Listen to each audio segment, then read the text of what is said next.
Hi everyone, I'm Garrett Weinzierl for the Arrowhead Center at NMSU, and I'm back with more strategies for working remotely. With remote workplaces becoming the norm, online security is more important than ever. Whether we're concerned about Zoom bombing or simply showing something on screen share that we shouldn't have, it's time we all examine our remote workplace habits, which is why I'm doing something a little different for today's video. I'm bringing in a guest.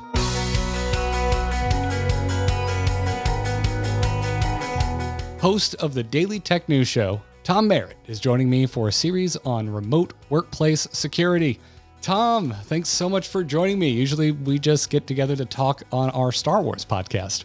That's right. Thanks for having me. Yeah, this is great.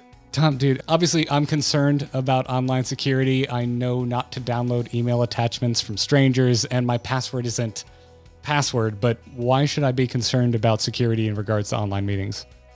Yeah, I mean, the biggest thing people hear about is stuff like Zoom bombing, which is specific to Zoom, but could happen with other video conferences. There are also other security concerns like people showing things on camera that they shouldn't.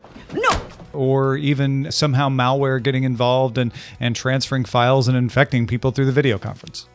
Well, you brought up the number one topic that I have seen all over the place. It's going to be the main topic of today's video, which is Zoom bombing. This is probably the most common scare that I've seen among remote workers. And if you're unaware, Zoom bombing is when an uninvited user joins a Zoom meeting. Usually this is followed by something like inappropriate language, imagery, or both. They're just trying to get a cheap laugh. So what precautions can we take to minimize the chances of a random internet troll getting into our weekly Zoom meeting? The first is to protect that meeting invite. If your client allows it, and by client, I mean the video conferencing software, password protect the meeting and make sure only the people you want in the meeting know the password. Password. Whatever. Cool. It may be annoying too, but don't keep using the same password for every meeting because then the password gets around and suddenly there's more of a chance that somebody gets a hold of it and gets in the meeting. So that is the number one thing. The other thing would be to authenticate users. So only invite the people who need to be in the meeting. Make sure that everyone who wants to join the meeting signs in. If your video conference client of choice allows it, use the lobby option or waiting room option. It's called different things on different platforms, but it's a way to say those who are authenticated to be in the meeting can join, but won't be in the main meeting until the person running the meeting approves them. That way, even if somebody did slip in, you'd be able to identify them easier and keep them from joining into your meeting. You got me. And other just general best practices, don't share links around, don't post them in places where folks who shouldn't be in the meeting can see them. These all sound like inconveniences, and they are. Security is often a trade-off between convenience and security. But if you are concerned about people getting into your meeting and showing up when they shouldn't be, those are some of the things you have to do. Yeah, and maybe like a little extra tip for content creators. Because you and I both work remotely, but we also kind of work publicly remotely, right? So we're constantly using social media to promote what it is that we're doing. And I have 100% accidentally tweeted out a link to the Zoom meeting I was used to record a podcast. And so luckily, the only people that got in were very friendly listeners of the show that were just like, I couldn't help it. Hi, how you doing? And let me know that the password or that back then it wasn't even password protected. I wasn't even aware that you could password protect a Zoom meeting, but I've even made that mistake. So just be careful what is sitting on your clipboard if you've recently copied and pasted, say, the link to send to one of your coworkers.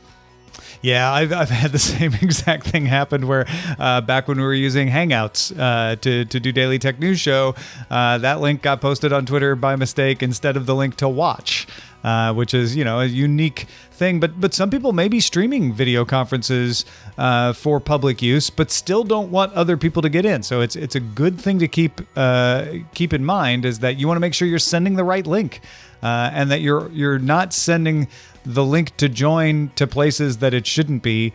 And it can be embarrassing, and that would be the end of it, as it was with us. We just had a bunch of people joining into our Hangout, and we quickly shut it down. But whether it's Hangouts or as it's called now, Google Meet or Skype, with its easy to join, like just send people a link and they can join. It's great to have that ease of use, but take advantage of things like Zoom adding a password protection option to allow for you to easily distribute the meeting link to people who need it, but then be able to, on the other side, make sure that only the people you intended to have that link get in. And also, it's worth noting that both password-protected meetings and the waiting room feature were enabled by default after a quick update from Zoom all the way back on April 5th. And this includes K through 12 education accounts that have had the 40-minute time limit waived. So this is also like a little bonus to keep everything updated, because this would have been enabled by default as long as you've been keeping Zoom up to date. Well, and also, if you've kept up to date, make sure that you don't have any existing meetings that slipped past the default. Because if you created a repeating meeting that had different settings, it may still have those settings. So you want to review those settings if that's a concern for you, and make sure you've got that password protection or lobby option on. Oh, I wasn't aware of that. I'm glad I mentioned it. I mean to check maybe a few of my meetings. It's always good to check. It may be fine, but a lot of people do reuse the same link for meetings or reuse passwords. Not the greatest idea, but if you are, that's something to look into. Yep. Keep Zoom and really any conference software that you're using up to date. It's a good extra security precaution. It's just a good habit to get into. Like you said, stay up to date. Password protect your meetings, authenticate users, be careful where you're distributing the invites. Follow these tips, and you should be a little safer from things like Zoom bombing. I'll be coming back and helping Garrett with some other tips as well.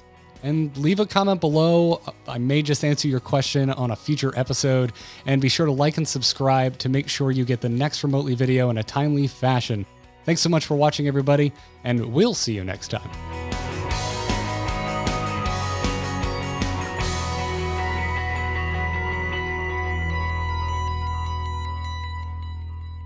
This video was brought to you by the New Mexico Economic Development Department, Office of Science and Technology.